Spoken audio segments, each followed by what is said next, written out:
नमस्कार, आपण पाहत आहात एक्सक्लुझिव्ह न्यूज. मी बालाजी जगतकर, अंबाजोगाई येथून.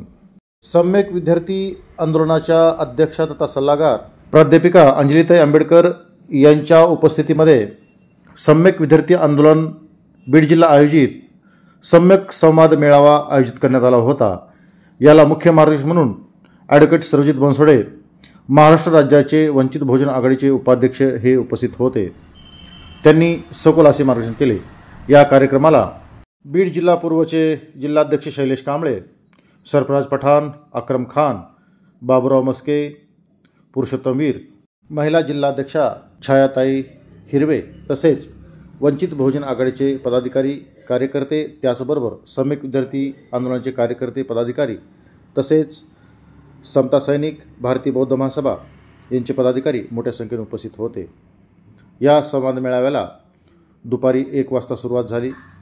अंबाजोगाई येथे ईट अँड स्टे या हॉटेलमध्ये हा कार्यक्रम संपन्न झाला. यावेळी विद्यार्थ्यांची संख्या मोठ्या प्रमाणात होती, त्याचबरोबर पालकही होते. अंबाजोगाई शहरातील महिलांनी या कार्यक्रमाला उत्स्फूर्त असा प्रतिसाद दिला.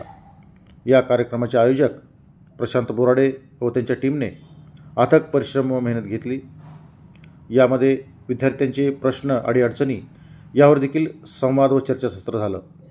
या कार्यक्रमाला अंबाजोगाई शहरातील वंचित बहुजन आघाडी व प्रकाश आंबेडकर यांच्यावर प्रेम करणारे असंख्य जण उपस्थित होते.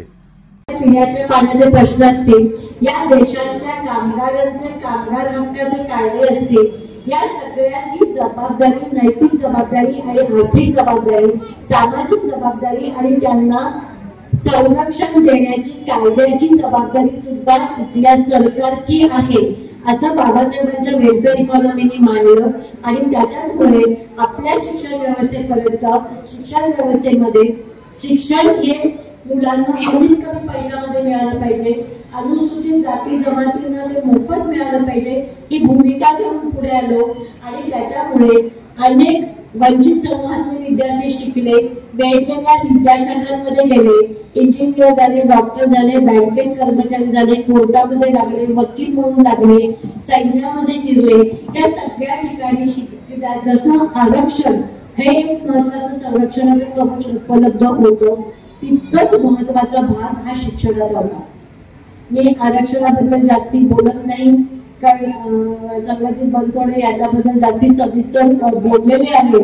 आणि सुप्रीम कोर्टाचं जजमेंट हा सध्याचा सगळ्यात ज्वलंत इश्यू आहे. फक्त मला दुर्दैव अशा गोष्टीचं वाटतं की आपल्यासाठी ज्वलंत इश्यू कुठला असतो तर आपण जेव्हा 4 लोकी विहारामध्ये किंवा कुठल्या तरी हॉटेलमध्ये किंवा चहाच्या टपरीवर एकत्र बसतो आणि चर्चा करतो तेव्हा तो ज्वलंत इश्यू असतो. त्याच्या पलीकडे त्या ज्वलंत इश्यूवर काहीही करायची आपली इच्छा नसते.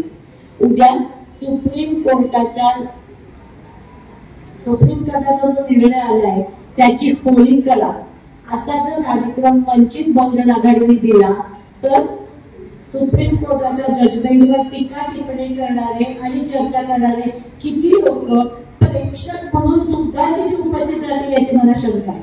माफ करा मी तुमच्या भावना दुखावत असेल तर, पण आपली ही निष्क्रियता पुढच्या पिढीला किती घातक ठरलेली आहे हे आपण समजून घेण्याची गरज आहे.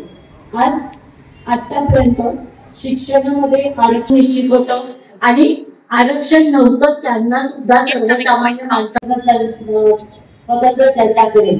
पण आता मला एकूणच असं वाटतं की वंचित समूह जे भारतातले आले त्या वंचित इथल्या शिक्षण व्यवस्थेचा आव्हान पाहिजे. आणि त्या दृष्टीने मला असं वाटतं की सम्यक विद्यार्थी आंदोलनाची येणाऱ्या काही वर्षांमध्ये अत्यंत महत्वाची भूमिका आहे. त्यांच्यावरती प्रचंड जबाबदारी आहे, कारण त्यांचं सगळं भवितव्य या शिक्षण व्यवस्थेबरोबर बांधलं गेलेल्या शिक्षण व्यवस्थेला जोडलं गेलेलं. पण याचा अर्थ ते शिक्षण व्यवस्था जपण्यासाठी, शिक्षण व्यवस्था टिकवण्यासाठी आणि ती जास्तीत जास्त वंचित विद्यार्थ्यांच्या बाजूने होण्यासाठी केवळ विद्यार्थ्यांनीच संघर्ष करायचा. आणि माझ्या पिढीने आपलं सगळं झालंय.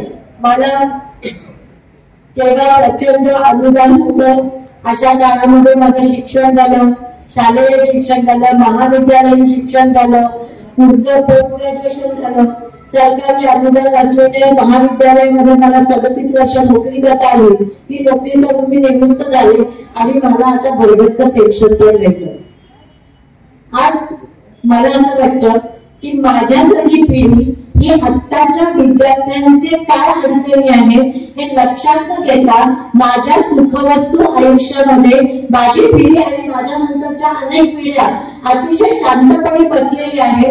आणि आत्ताची महाराष्ट्रामध्ये शिक्षण क्षेत्रामध्ये परिस्थिती निर्माण झालेली आहे की आमच्या आणि माझ्याकडच्या अनेक पिढ्यांच्या राजकीय क्षेत्रामध्ये शिरून शिक्षणावरती भूमिका न घेतल्यामुळे निर्माण झालेली परिस्थिती आहे. आणि त्याचा फटका आत्ताच्या विद्यार्थ्यांना बसतोय, आत्ताच्या तरुण पिढीला बसतोय आणि त्याच्यासाठी त्यांना संघर्ष करावा लागतोय.